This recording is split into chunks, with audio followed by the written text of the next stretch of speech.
Je ne crois pas beaucoup à l'éducation. Je crois que nous naissons avec déjà des structures mentales. Je pense notamment qu'être un homme ou une femme, ça se décide dès la naissance. Et ce n'est pas le fait de l'éducation. Et ce n'est pas le fait de la culture, parce qu'on s'aperçoit que quelles que soient les cultures, le comportement des petits garçons sont les mêmes, les petits garçons et les petites filles sont les mêmes.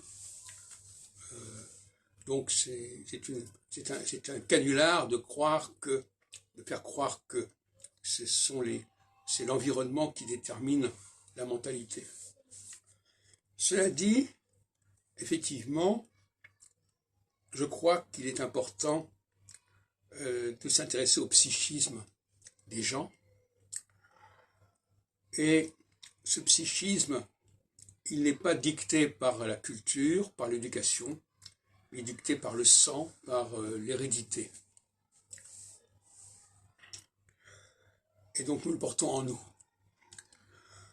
C'est pourquoi être juif, c'est quelque chose qu'on doit ressentir, qu'on appelle la conscience juive, mais pas la conscience d'appartenir à telle et telle communauté. C'est quelque chose de beaucoup plus profond. C'est le sentiment d'une certaine mentalité, qui est une mentalité structurelle, et non pas conjoncturelle.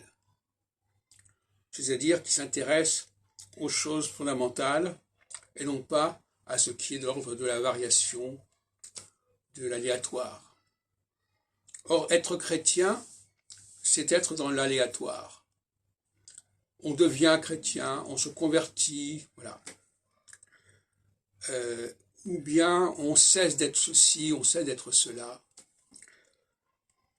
Ça ne correspond pas du tout à la mentalité juive. C'est pour ça que la notion de convertir au judaïsme est une plaisanterie, quelque part.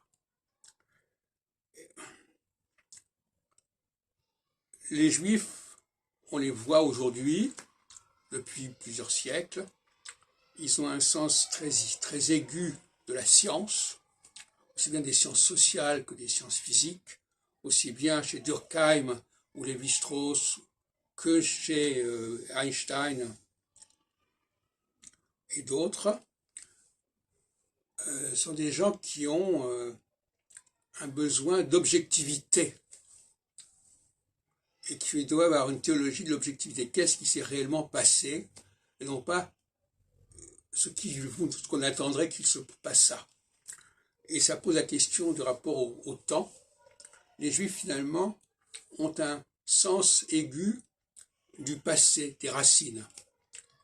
Les chrétiens, les non-juifs, sont très fortement projetés vers l'avenir, vers le futur. Et c'est ce qui distingue les civilisations anciennes, l'esprit ancien, de l'esprit nouveau, si on peut dire.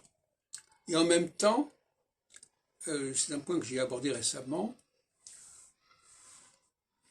les Juifs appartiennent à une ère tardive de l'humanité,